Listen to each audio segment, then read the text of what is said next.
when a rich rider offered $100,000 to fix his broken Harley, he never expected a quiet biker woman to step forward. What happened in the next 20 minutes changed everything he thought he knew about respect, skill, and the price of being wrong. It started with an insult. Marcus Valen stood in the parking lot of Iron Road Garage. He wore a leather jacket that cost more than most people's monthly rent. His custom Harley Davidson, a gleaming black beast worth over $50,000, sat silent beside him. It would not start. Marcus was not a patient man. He'd made his fortune in tech startups. He had sold 3 companies before he turned 40. He was used to getting what he wanted when he wanted it. Right now, he wanted his motorcycle fixed. And before I forget, where are you watching from today? Leave a comment below. Enjoy the story. The garage was busy. It was a Saturday afternoon in late spring. The air smelled of oil and gasoline and hot metal. Mechanics moved between bikes and cars. Tools clanged. Engines roared to life. Marcus had been waiting for 20 minutes. 20 minutes, he checked his watch. It was a platinum Rolex. He was growing angry. A young mechanic finally approached. His name was Danny. He was maybe 25. He had grease stains on his coveralls. "Sorry for the wait, sir," Danny said. He was nervous. "What seems to be the problem?" "The problem," Marcus said, his voice cold, "is that I have been standing here for 20 minutes while you people ignore me." "We have been busy, sir." Danny looked around. "We will get to you as soon as we can. Do you know who I am?" Marcus asked. Danny blinked. "No, sir. Marcus Valen. I own Valen Tech. I have more money in my wallet right now than you make in a month." He pointed at his Harley. "That bike is worth more than your yearly salary, and it will not start." Danny swallowed. "Okay, let me take a look." He crouched beside the bike. He checked the ignition. He checked the battery. He tried the starter. "Nothing, I do not know, sir," Danny admitted. "It could be the fuel system. It could be the electrical. I would need to run some tests. How long will that take?" Marcus demanded. "Could be a few hours. Maybe more." Marcus exploded. "Hours? I do not have hours. I'm meeting clients in 2 hours. I need this bike running now, sir. I am doing my best. Your best is not good enough." Marcus pulled out his phone. He made a call. His voice was loud. Everyone at the garage could hear him. "Yes, this is Marcus Valen. I am at Iron Road Garage. The service here is terrible. I want to file a complaint. The staff is slow. They are unprofessional, and they clearly do not know how to fix a simple motorcycle." He hung up. He looked around the garage. Other mechanics had stopped working. They were watching him. Marcus raised his voice. He wanted everyone to hear. "I will tell you what," he announced. "I will give $100,000 to anyone who can fix this bike. Right now, today." The garage went quiet. $100,000. Danny stared at him. "Sir, that is a lot of money." "It is pocket change to me," Marcus said. "But clearly none of you are skilled enough to earn it." A woman's voice came from the back of the garage. "I will do it." Everyone turned. She stood near the tool racks. She was tall. She was maybe 35. She had dark hair pulled back in a simple ponytail. She wore old jeans and a faded gray shirt. Her hands were stained with oil. Her name was Elena Russo. Marcus looked at her. He looked her up and down. A slow, cruel smile spread across his face. "You?" He laughed. "You are going to fix my $50,000 custom Harley." "Yes," Elena said. Her voice was calm, steady. "Do you even know what a Harley is, sweetheart?" Marcus asked. The word sweetheart dripped with scorn. Elena did not react. She just walked toward the bike. Her movements were calm, confident. "I know enough," she said. Marcus crossed his arms. He was enjoying this. The other mechanics were silent. They were watching Elena. Danny stepped forward. "Elena, you do not have to do this. He is just being a jerk." Elena looked at Marcus. Then she looked at the bike. 100,000, she said. "If I fix it in 20 minutes. Marcus laughed again. 20 minutes? Honey, that bike has been sitting here for half an hour. Nobody here can figure it out. What makes you think you can?" "Because I built bikes like this for 10 years, Elena said simply. Marcus paused. He studied her. She did not look away. She did not flinch. "Fine," he said. 20 minutes. "If you fix it, I will give you $100,000 in cash." "Right now." He pulled out his phone. He opened his banking app. He showed her the screen. His account balance had 7 digits. See? I'm good for it, Elena nodded. And if I do not fix it? Then you admit you are a fraud, Marcus said. You admit that you do not belong in this garage. And you leave. For good, the other mechanics gasped. Danny stepped forward again. That is not fair, Danny protested. Life is not fair, kid, Marcus said. He looked at Elena. Well, do we have a deal? Elena looked at the bike. She looked at Marcus. Then she looked at the other mechanics. They were all watching her. Some of them looked worried. Some of them looked hopeful. We have a deal, Elena said. Marcus grinned. He pulled up a timer on his phone. 20 minutes, he said. Starting now. He pressed the button. The timer began to count down. Elena did not waste time. She walked to the bike. She crouched beside it. She did not touch it yet. She just looked. She looked at the fuel line. She looked at the battery connections. She looked at the ignition wiring. She was reading the bike like a book. Marcus leaned against the wall. He crossed his arms. He was smiling. He thought this was entertainment. The clock ticked down. 19 minutes. 18 minutes. Elena finally moved. She reached for the fuel line. She unscrewed a connector. She sniffed it. She nodded to herself. She stood up.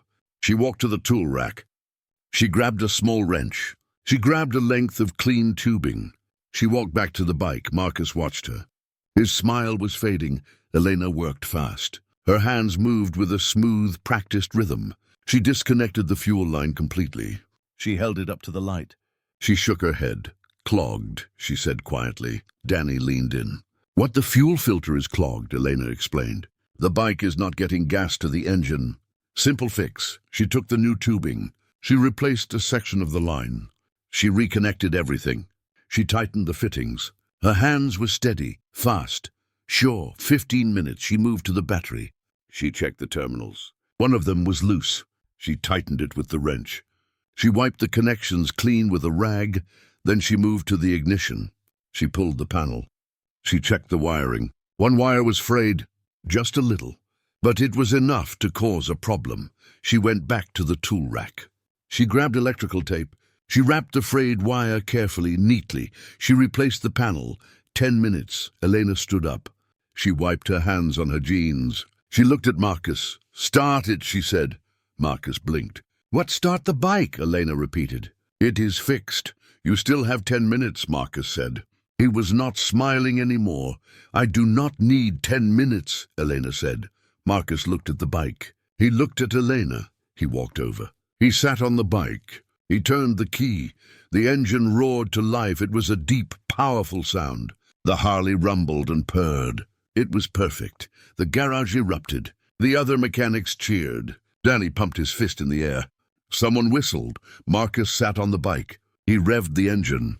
It responded beautifully. He turned it off. He sat there in silence. Elena stood a few feet away.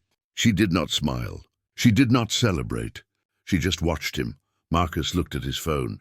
The timer showed 9 minutes and 42 seconds. He looked at Elena. How? He asked. His voice was quiet now. I told you, Elena said. I built bikes like this for 10 years. I know every part. I know every sound.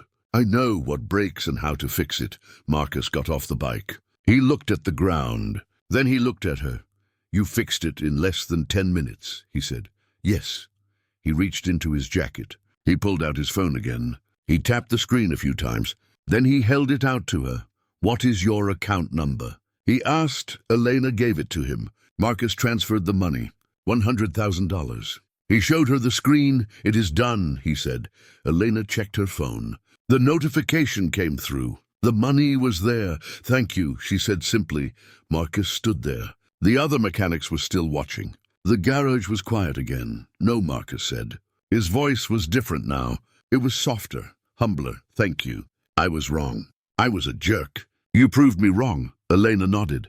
Yes, you were. Marcus looked at the other mechanics. He looked at Danny. I am sorry, Marcus said. To all of you. I came in here acting like I was better than you.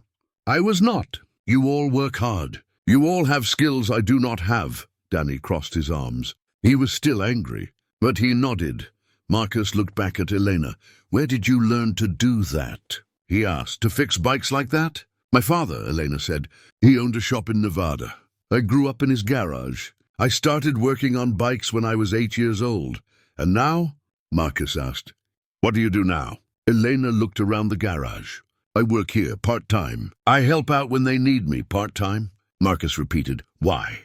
Because I have another job, Elena said. I teach mechanics at the community college. I teach kids who cannot afford expensive schools. I teach them how to fix things, how to build things, how to work with their hands. Marcus was quiet for a long moment. That is good work, he finally said. It is, Elena agreed. Marcus put his phone away. He looked at his Harley. Then he looked at Elena again. Can I ask you something? He said, Sure. Why did you take the bet? Marcus asked. You could have just walked away. You could have let me make a fool of myself. Because, Elena said, you were making a fool of all of us. You were treating these people like they were nothing, like their work did not matter. I wanted to show you that you were wrong, and you did, Marcus admitted. Elena picked up her tools. She carried them back to the rack. She wiped her hands again. Marcus watched her. He felt something unfamiliar. It was shame.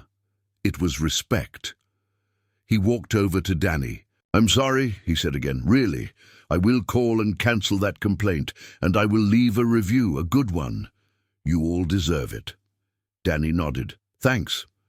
Marcus walked to the door. He stopped. He turned back. Elena, he called. She looked up.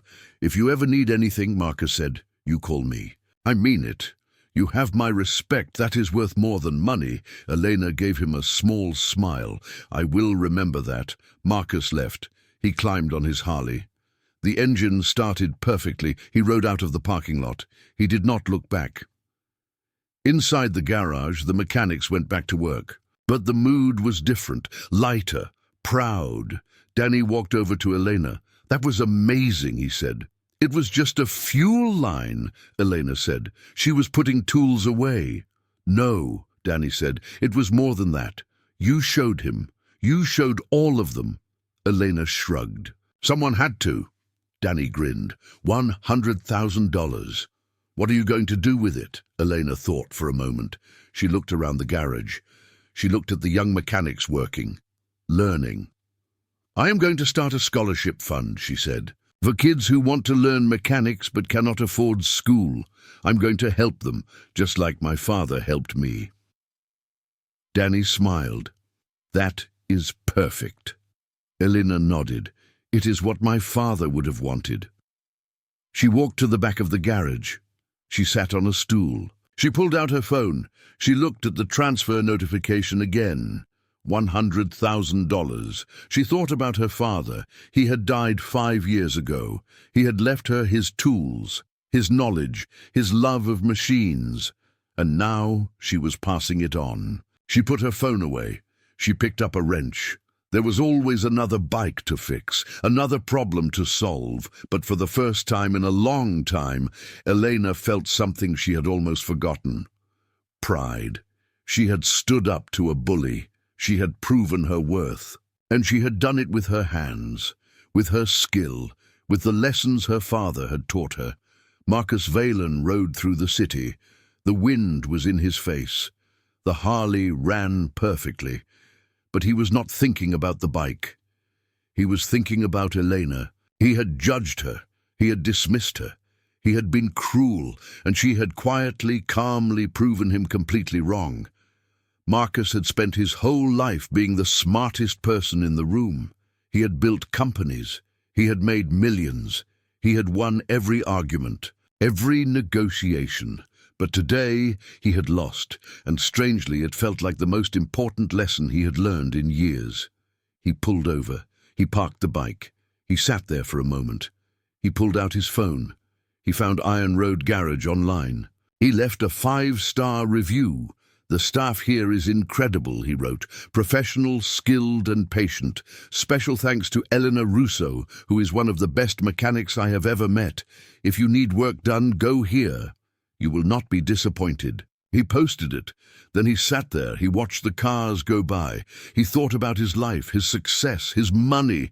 It had made him arrogant. It had made him cruel. But maybe it was not too late to change. He started the bike again. He rode home. But he made a decision. Tomorrow he would go back to Iron Road Garage. He would apologize again, properly this time, and he would ask Elena if she needed anything.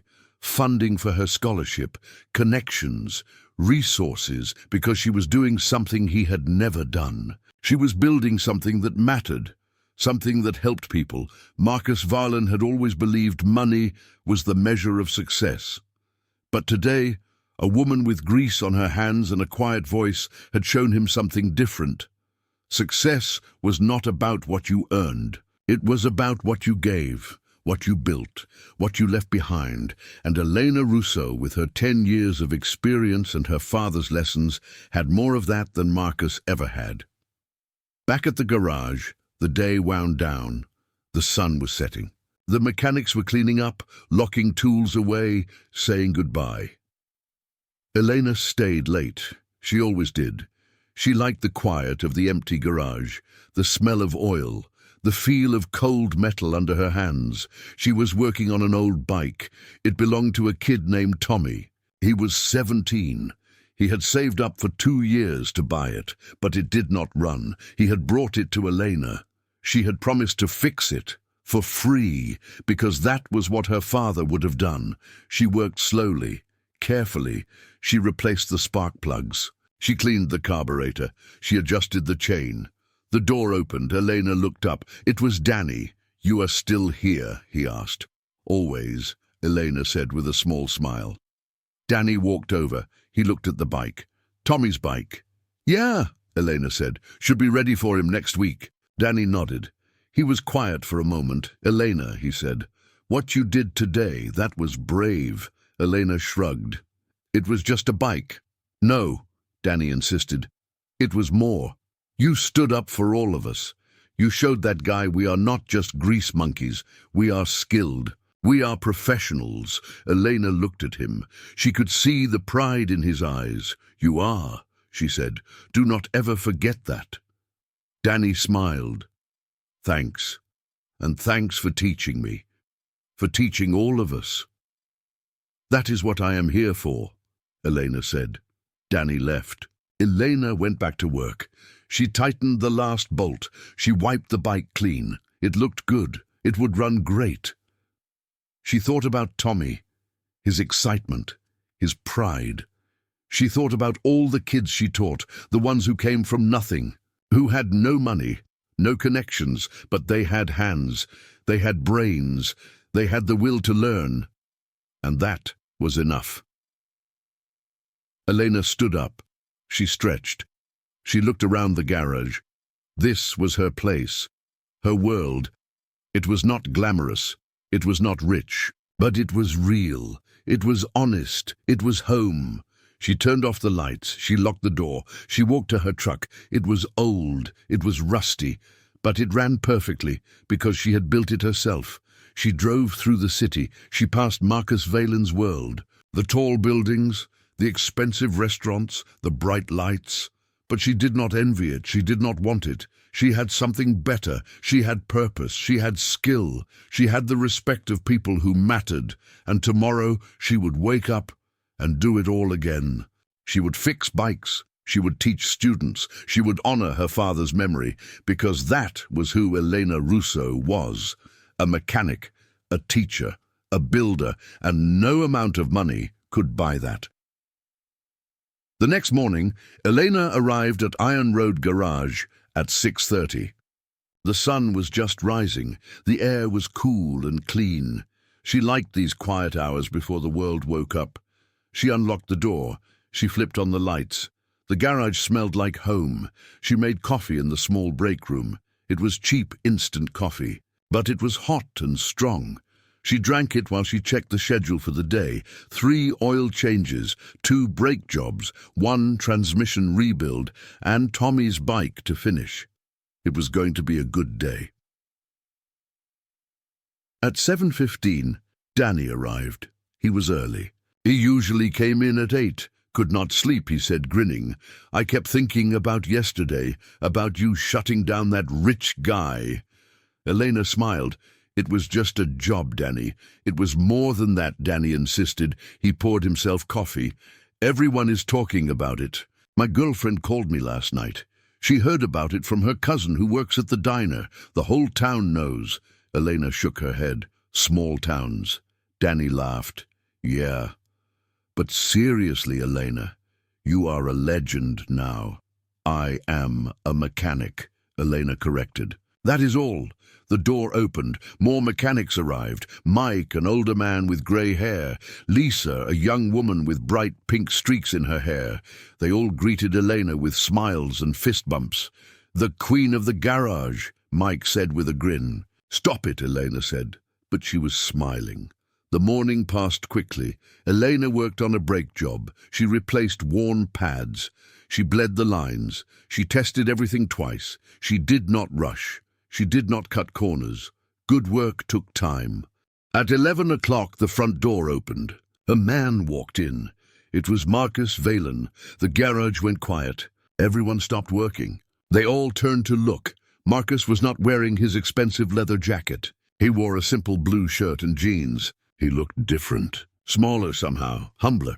He walked directly to Elena. She was under a car. She slid out on a creeper. She looked up at him. Mr. Valen, she said. Her voice was neutral. Marcus, he corrected. Please, just Marcus. Elena stood up. She wiped her hands on a rag. The other mechanics were watching, listening. What can I do for you? Elena asked. Marcus took a breath. I came to apologize. Again, properly this time. You already apologized yesterday, Elena said. I did, Marcus agreed. But I do not think I said it right. I was embarrassed. I was defensive, so I'm here to say it again. Without the excuses. He looked around at the other mechanics. I was wrong, Marcus said loudly. I came in here yesterday, acting like I was better than all of you. I was rude. I was disrespectful. I judged people I did not know. And I am sorry, Mike nodded. Danny crossed his arms, but his face softened. Lisa gave a small approving nod. Marcus looked back at Elena. And you, he said, you did not just fix my bike. You taught me something. You showed me that skill and respect are not about money. They are about knowledge, about hard work, about how you treat people. Elena studied him. She was trying to see if this was real, or if this was another game. Okay, she said simply. Marcus reached into his pocket. He pulled out an envelope. He held it out to her. What is this? Elena asked. She did not take it. It is not money, Marcus said quickly. It is a letter. From me, for your scholarship fund. Elena took the envelope. She opened it. Inside was a single sheet of paper. It was a pledge. Marcus Valen pledged to donate $50,000 per year to the Elena Russo Mechanics Scholarship Fund. For the next 10 years, Elena read it twice. She looked up at him. Why? She asked. Because you are doing something important, Marcus said. You are teaching kids who need it, kids who do not have chances. I want to help. If you will let me, Elena folded the letter. She put it back in the envelope. This is a lot of money, she said. It is, Marcus agreed. But I can afford it, and I want to do it. No strings attached. No publicity, no press. Just a donation to a good cause. Elena looked at him for a long moment. Okay, she finally said. Thank you. Marcus smiled. It was a real smile, not the cruel smile from yesterday. This one reached his eyes. Thank you, he said. For giving me a second chance. Elena nodded. Everyone gets a second chance. Marcus looked around the garage again. Is there anything else I can do? He asked. Any equipment you need? Any tools? Danny spoke up from across the garage. We could use a new lift. Ours is 20 years old. It breaks down all the time. Marcus pulled out his phone. He made a note. Consider it done, he said. I will have one delivered this week. The mechanics looked at each other. Surprise on their faces. Mr. Valen, Mike said. You do not have to do that. I know, Marcus said. But I want to. Yesterday I learned something. I learned that I have been wasting my money. I have been spending it on things that do not matter. Expensive toys, status symbols, things to make me feel important. He looked at Elena. But real importance, he said, comes from what you build, what you give, what you leave behind. You taught me that. Elena felt something soften in her chest. Maybe this man was sincere after all. Marcus turned to leave. Then he stopped. "One more thing," he said. He looked at Elena. "I am hosting a charity event next month. It is for tech education, but I want to add a new component, a mechanics program. Would you be willing to speak, to tell people about your work?" Elena hesitated. "I'm not good at public speaking." "You do not have to be," Marcus said. "Just tell them what you told me, about your father, about teaching kids, about building things that matter." Elena thought about it.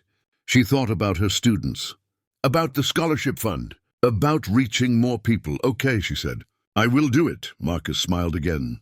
"Thank you. I will send you the details." He left. The door closed behind him. The garage was silent for a moment. Then Denny let out a low whistle.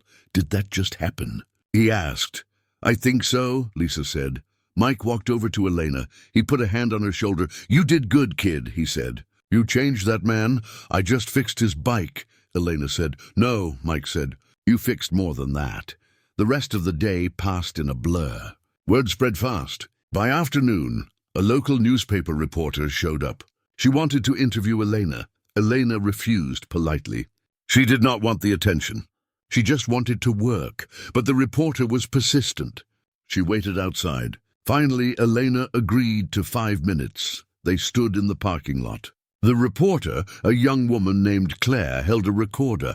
So Claire said, "Is it true? Did Marcus Valen really offer you $100,000? "Yes," Elena said. "And you fixed his bike in under 10 minutes? 9 minutes and 42 seconds, Elena corrected. Claire grinned. "That is amazing. How did you do it?" "Experience," Elena said simply. "I've been working on bikes since I was 8 years old. When you know the machine, you know what breaks. You know how to fix it. And the money? What are you going to do with it?" Elena told her about the scholarship fund, about teaching, about giving kids opportunities. Claire scribbled notes. She looked up. "Why is that important to you?" she asked. "Because," Elena said, "when I was young, my family had nothing. My father worked in a small garage. We barely made enough to survive. But he taught me everything he knew. He gave me a skill, a way to support myself, a way to be independent." She paused. She looked at the garage behind her. "Not every kid has that," Elena continued. "Not every kid has someone to teach them. So I want to be that person. I want to be the one who gives them a chance." Claire smiled. "That is beautiful. It is necessary," Elena said. The interview ended. Claire thanked her. She left. Elena went back inside.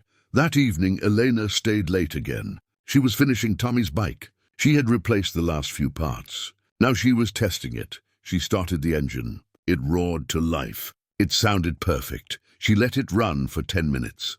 She listened. She checked for leaks, for vibrations, for anything out of place. Everything was perfect. She shut it off. She smiled. Tommy was going to be so happy. The door opened. Elena looked up. It was a woman. She was maybe 40. She had dark hair and tired eyes.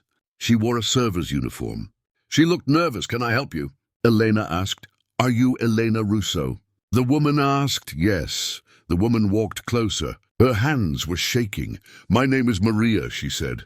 I heard about what you did yesterday. With that rich man." Elena nodded. "Okay." Maria took a breath. "I have a son. His name is Carlos. He is 15. He loves cars, loves engines. He wants to be a mechanic." She paused. Tears filled her eyes. "But we do not have money," Maria said. "I work 2 jobs. We can barely afford rent. I cannot send him to school. I cannot pay for training." Elena's heart ached. She knew this story. She had lived this story. Maria continued. "I heard you are starting a scholarship. I heard you help kids. I came to ask, I came to beg, please help my son. He is a good kid. He is smart. He just needs a chance." Elena walked over to her. She put a hand on Maria's shoulder. "Bring him here," Elena said. "Tomorrow, after school. I will talk to him." Maria's eyes went wide. "Really, really," Elena said. "If he wants to learn, I will teach him." Maria broke down. She cried. She hugged Elena. "Thank you," she sobbed. "Thank you so much." Elena hugged her back. "It is okay. It is going to be okay." Maria left. Elena stood alone in the garage. She felt the weight of responsibility. But it was a good weight, a necessary weight. This was why she did this work. This was why the scholarship mattered, because every Maria out there had a Carlos. Every struggling parent had a kid with dreams, and Elena was going to help as many as she could. The next afternoon, Maria returned with Carlos. He was a thin kid with nervous eyes. He wore a worn hoodie and old sneakers. Elena met them in the garage. She shook Carlos's hand. "Your mom says you like cars," Elena said. Carlos nodded. "Yes, ma'am. I love them." "Why?" Elena asked. Carlos thought for a moment. "Because they make sense. You can take them apart. You can see how they work. You can fix them. It is like solving a puzzle," Elena smiled. "That is exactly right." She showed him around the garage. She showed him the tools, the lifts, the bikes and cars they were working on. Carlos's eyes lit up. He asked questions. Good questions. Smart questions. Elena made a decision. "How would you like to work here?" she asked. "After school." "A few hours a week. I will teach you. You will learn on real machines. Real problems." Carlos stared at her. "For real?" "For real," Elena said. Maria cried again, but this time they were tears of joy. Carlos started the next day. Elena put him to work. She taught him how to change oil, how to check brakes, how to read a manual. Carlos was a fast learner. He listened. He asked questions. He was not afraid to get his hands dirty. Danny took him under his wing. So did Mike and Lisa. The whole garage became Carlos's teachers. Within a week, Carlos was family. Elena watched him work. She saw his confidence grow. She saw his smile. She saw a kid finding his purpose. This was what mattered. This was why she got up every morning. 2 weeks later, Marcus's charity event arrived. It was held at a fancy hotel downtown. There were hundreds of people. Rich people, powerful people. Elena felt out of place. She wore a simple black dress. It was the only nice thing she owned. She felt uncomfortable. Marcus found her in the crowd. He smiled.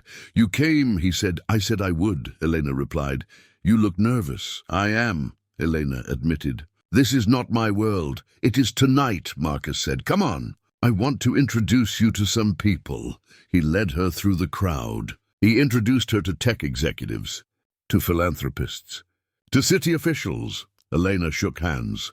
She smiled politely. But she felt like a fraud. Then Marcus led her to the stage. He took the microphone.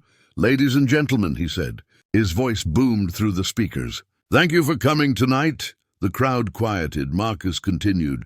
"Tonight is about education, about giving young people opportunities, about building the future." He looked at Elena. "I want to introduce you to someone," Marcus said. "Her name is Elena Russo. 3 weeks ago, she taught me the most important lesson of my life." The crowd was listening. "She taught me that success is not about money," Marcus said. "It is not about status. It is about skill, about respect, about what you give to others." He gestured to Elena. She walked to the microphone. Her hands were shaking. She looked out at the crowd. Hundreds of eyes, all on her. She took a breath. "My name is Elena Russo," she said. Her voice was quiet at first, then stronger. "I am a mechanic. I work at Iron Road Garage. I teach kids how to fix things." She paused. "When I was 8 years old," she continued, "my father took me into his garage. He put a wrench in my hand. He said, 'Elena, you can build anything. You can fix anything. You just have to learn how.'" The crowd was silent. "He taught me everything," Elena said. "And when he died, he left me his tools, his knowledge, his love of machines. I promised him I would pass it on." She looked at Marcus, then back at the crowd. 3 weeks ago," Elena said, "a man came into my garage. He was angry. He was rude. He thought his money made him better than us." There were some uncomfortable murmurs in the crowd, but he was wrong, Elena said. "Money does not make you better. Skills do, kindness does, respect does." She took another breath. "That man learned something that day," Elena said. "And I learned something too.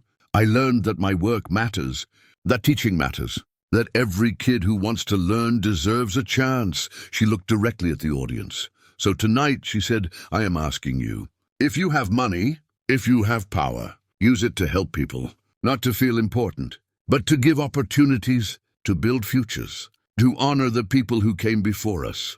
She stepped back from the microphone. The crowd was silent for a moment. Then someone started clapping. Then another. Then the whole room erupted in applause. Elena was stunned. She looked at Marcus. He was clapping too. He was smiling. She walked off the stage. People surrounded her. They shook her hand. They asked about the scholarship. They offered donations. By the end of the night, Elena had raised over $200,000. She sat in a chair in the corner. She was overwhelmed, exhausted but happy. Marcus sat down beside her. "You were incredible," he said. "I was terrified," Eleanor admitted. "You did not show it," Marcus said. "You spoke from the heart." "People respond to that." Elena looked at him. "Thank you for this, for giving me the platform." "Thank you," Marcus said, "for giving me the lesson." They sat in comfortable silence for a moment. "You know," Marcus said, "I have been thinking about my companies, about what I do with my money." Elena listened. "I want to do more," Marcus said. "More like this, more that matters. Would you be willing to help me, to advise me?" Elena raised an eyebrow. "I am a mechanic. What do I know about business?" "You know about people," Marcus said. "You know about what matters. That is more valuable than any business degree." Elena thought about it. She thought about the impact she could have. The kids she could help. "Okay," she said. "I will help," Marcus smiled. "Partners." "Partners," Elena agreed. The next morning, Elena went back to the garage, back to her tools, back to her work, but things were different now. The scholarship fund was real. Carlos was thriving. More kids were signing up. And Marcus Valen, the arrogant rich man who had mocked her 3 weeks ago, was now her ally. Her partner! Her friend, Elena, stood in the quiet garage. She thought about her father. She wished he could see this. See what she had built, but maybe he could. Maybe he was watching. Maybe he was proud. She picked up a wrench. She walked to a bike. She got to work. Because that was who she was. A mechanic, a teacher, a builder, and no amount of money or fame would ever change that. 6 months passed like water through Elena's hands. Fast, steady, changing everything in its path. The garage looked different now. There was a brand new hydraulic lift in the center bay, shiny, powerful. It made the old mechanics weep with joy the day it was installed. There were new tool sets, new diagnostic computers, new everything. All courtesy of Marcus Valen and his promise to make things right. But the biggest change was not in the equipment. It was in the people. Carlos was not alone anymore. There were 6 more students now. 6 more kids from struggling families. 6 more dreamers with grease under their nails and fire in their eyes. They came every afternoon after school. They learned. They worked. They grew. Elena stood in the garage office. It was early morning. She was looking at a letter. It had arrived yesterday. It was from the mayor's office. Danny walked in with 2 cups of coffee. He handed one to Eleanor. "You okay?" he asked. "You have been staring at that paper for 10 minutes. Elena looked up. "Read this." Danny took the letter. His eyes went wide. "The mayor wants to give you an award," he said. "The Community Hero Award." Elena nodded. She did not look happy. "That is amazing," Danny said. "Why do you look like someone died?" "Because," Elena said quietly, "I do not want an award. I just want to do my work, Elena," Danny said. He sat down.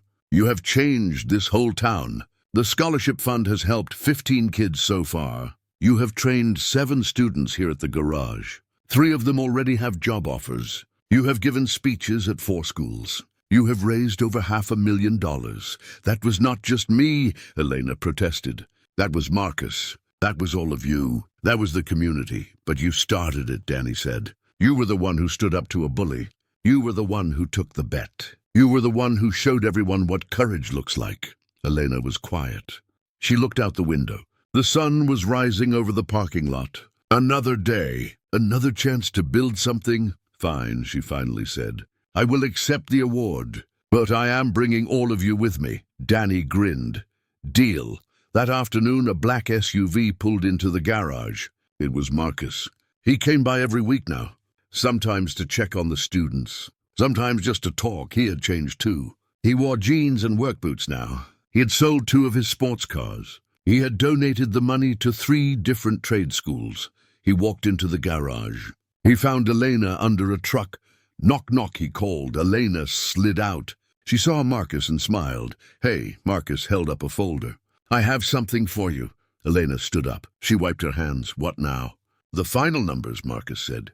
He opened the folder. He showed her a spreadsheet. The Elena Russo Mechanics Scholarship Fund, total raised so far, $570,000. Elena stared at the number. She could not speak, and that is just the beginning, Marcus continued. I have commitments from 6 other tech executives. They are going to match my donations. We are looking at over $2 million in the next 5 years. Elena sat down on a workbench. She felt dizzy. $2 million, she whispered. Marcus sat beside her. Do you know how many kids that will help? Hundreds, Elena said. Maybe thousands.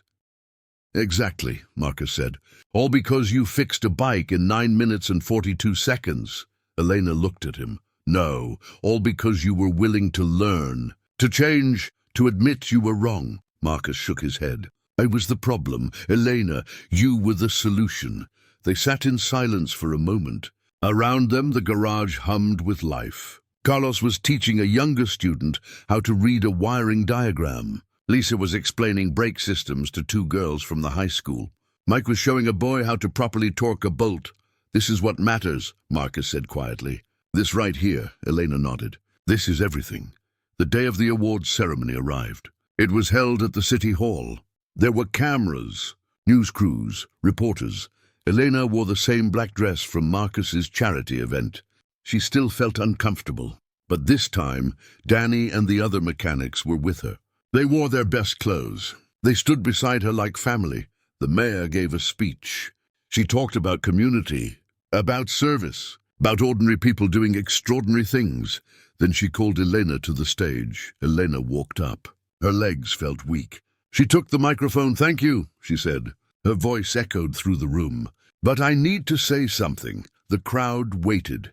I do not deserve this award alone, Elena said. She looked at her team, Danny, Mike, Lisa, and all the mechanics who work with me every day. They are the heroes. They teach, they guide, they care. She paused. And Marcus Valen, she continued. 6 months ago, he came into our garage angry and disrespectful. But he had the courage to change, the humility to learn, and the generosity to give back. He deserves recognition too. Marcus was sitting in the front row. He looked surprised. He shook his head. But Elena pointed at him. Stand up, she said. Slowly Marcus stood. The crowd applauded. This is what community means, Elena said. It means we all lift each other up. We all learn from each other. We all grow together. She held up the award. It was a crystal trophy. It caught the light. I accept this, Elena said. But I accept it on behalf of everyone who believes in second chances. Everyone who believes in hard work. Everyone who believes that where you come from does not determine where you go. The room erupted in applause. People stood. They cheered. Elena stepped down from the stage. She was swarmed by reporters, by well-wishers, by students and parents and strangers who wanted to shake her hand. But through the crowd, she saw someone she had not seen in years. An old woman, thin, frail, with white hair and deep wrinkles. She was crying. Elena pushed through the crowd. She reached the woman. Abuela? Elena whispered. It was her grandmother, her father's mother. They had lost touch years ago after a family argument. Elena had not seen her in over a decade. The old woman reached up. She touched Elena's face. Your father would be so proud, she said in Spanish. So very proud, Elena broke down. She hugged her grandmother. She cried into her shoulder. All the years of loss, of struggle, of fighting to honor her father's memory. It all came out. I miss him, Elena sobbed. Every day I know, mi amor, her grandmother whispered. I know, but look what you have done. Look at the lives you have changed. He is alive in you, in your work, in every child you teach. They held each other. Around them, the crowd gave them space. This was a private moment, a sacred moment. Finally, Elena pulled back. She wiped her eyes. Will you come to the garage? Elena asked. Will you meet my students? Her grandmother smiled. I would love nothing more. The next week, Elena brought her grandmother to Iron Road Garage. The old woman walked slowly, but her eyes were sharp. She looked at everything. Carlos ran up.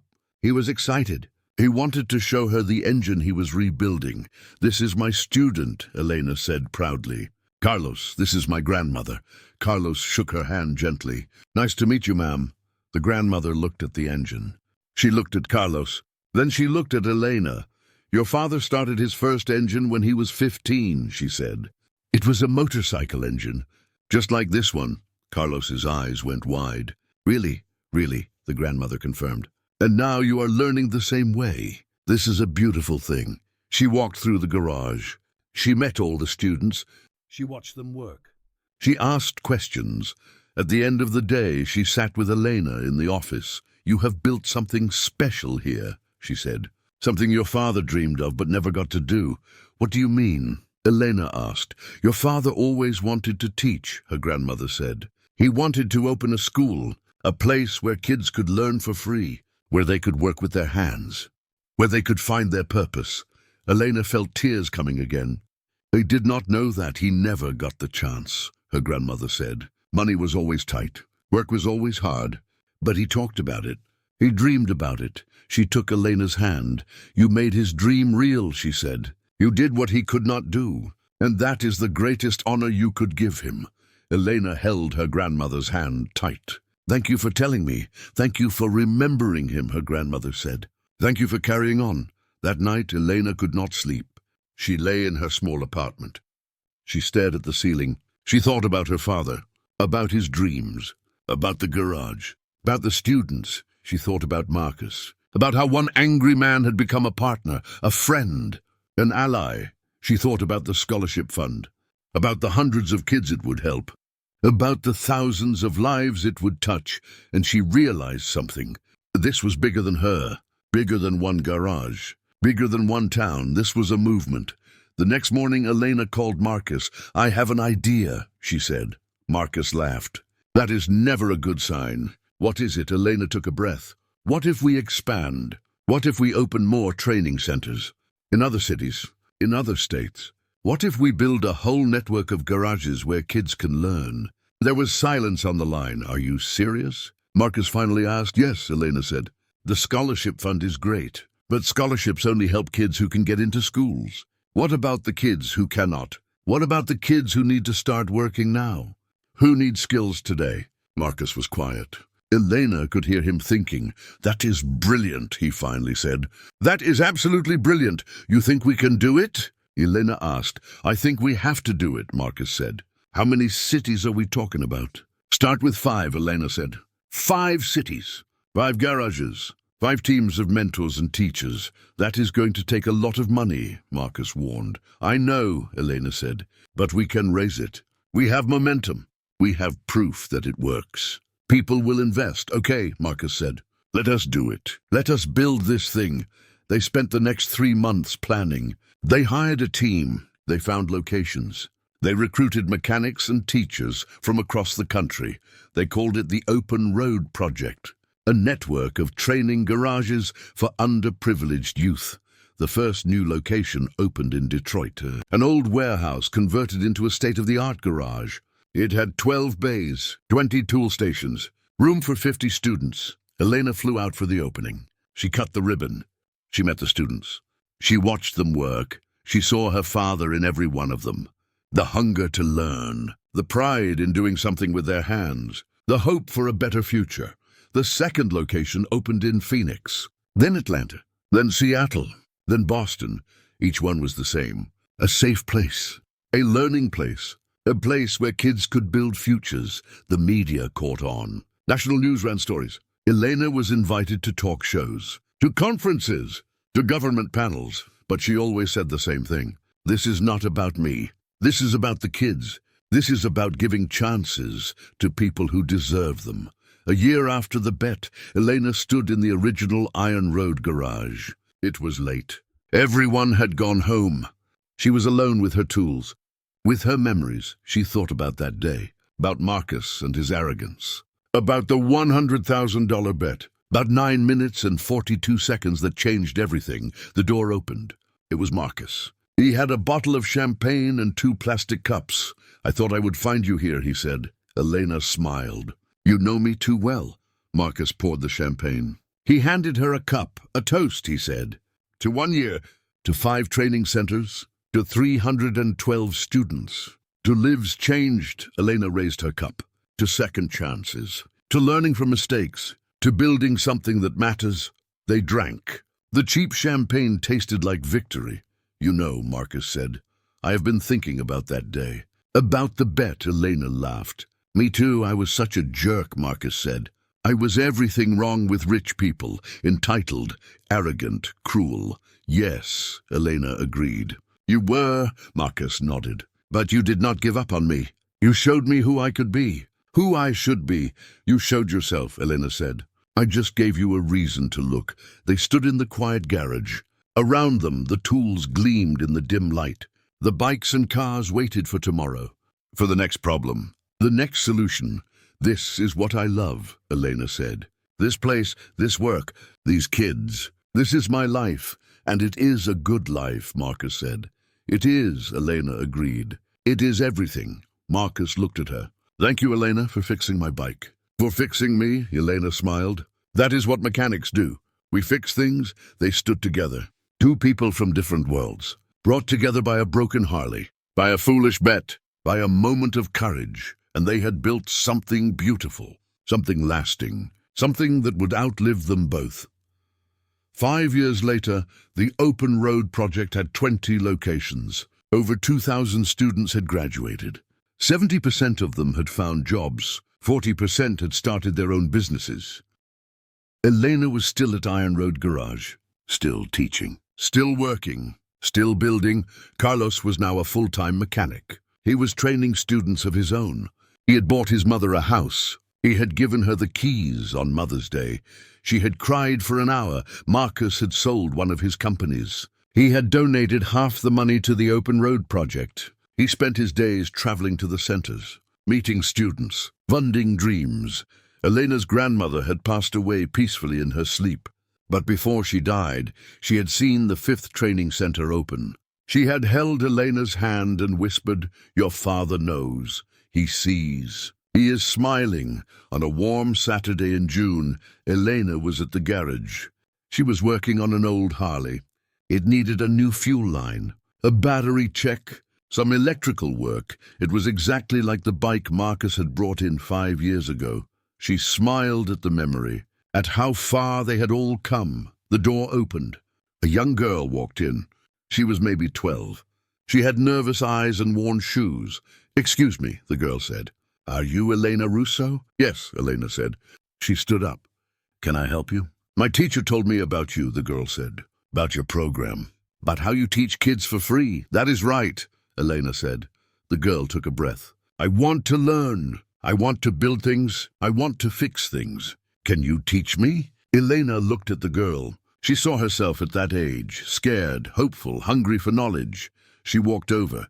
She picked up a wrench. She held it out. "What is your name?" Elena asked. "Rosa," the girl said. "Rosa," Elena said. "Do you know what this is?" "A wrench," Rosa said. "That is right," Elena said. "And do you know what you can do with it?" "Fix things." Rosa guessed. Elena smiled. "You can build anything, Rosa. You can fix anything. You just have to learn how." Rosa took the wrench. Her eyes filled with wonder. "Will you teach me?" she asked. Elena put a hand on the girl's shoulder. "Yes," she said. "I will teach you. That is what I do. That is what we all do here." Rosa smiled. It was the smile of a child finding hope, finding purpose, finding a future. And Elena knew in that moment that this was why she existed. This was her father's legacy. This was her gift to the world, one student at a time, one wrench at a time, one dream at a time. She led Rosa into the garage. She showed her the tools. She introduced her to the other students. She began to teach, and somewhere in the bright afternoon sun, in the smell of oil and metal and possibility, Elena felt her father's presence. He was proud. He was smiling. He was home.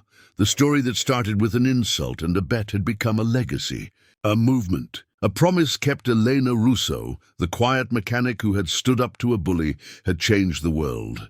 Not with money, not with fame, but with skill, with patience, with the simple act of teaching one child at a time. And that was enough. That was everything. The wrench in Rosa's hand was just the beginning. Another story, another life, another chance, and Elena would be there every step of the way. because that was who she was. A mechanic, a teacher, a builder of dreams, and nothing in the world could ever be more important than that, and that is where we will leave Elena's story. From a parking lot confrontation to a nationwide movement, from $100,000 to millions of lives changed. Sometimes the smallest moments spark the biggest revolutions. Sometimes standing your ground changes everything. And sometimes the person who underestimated you becomes your greatest ally. Thank you for spending this time with me. If you enjoyed this story, hit that like button and subscribe so we can share more journeys together. Leave a comment and tell me what moment resonated with you most. Whether you are unwinding after a long day or just taking a break, I appreciate you being here. Until next time, remember that your skills, your knowledge, and your courage matter more than you know. Stay strong, stay humble, and never stop building something that matters.